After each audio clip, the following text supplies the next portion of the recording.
The U.S. is seeing the largest COVID surge in 2 years, and the former U.S. Surgeon General has some concerns, as Latrice Curry tells us in Eye on Health. With summer winding down, most people are trying to enjoy those last days of warm weather and bright sunshine. But there should also be something else on your radar. We spoke with Dr. Jerome Adams, the former U.S. Surgeon General. Well, important to know that based on wastewater and hospitalization data, we are in the midst of the most significant COVID summer wave recorded in at least 2 years.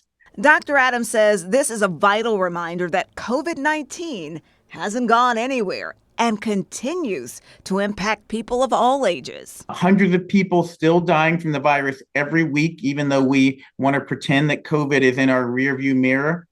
We know that COVID is the leading cause of respiratory illness-related hospitalization.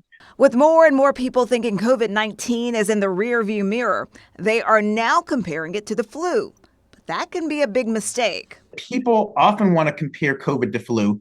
Flu typically peaks around January, February. It's a winter type risk factor. But COVID is not behaving like flu at all. We see multiple surges of COVID throughout the year consistently now. Dr. Adams says those in the high-risk category, like those over 65, should definitely make sure to get their updated COVID vaccine.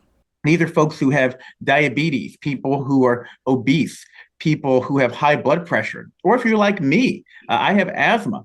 So when it comes to protecting yourself and your family, and that's why it's important to know that updated vaccines are available. They lower your risk of hospitalization by 60%, and they lower your risk of long COVID by 70%.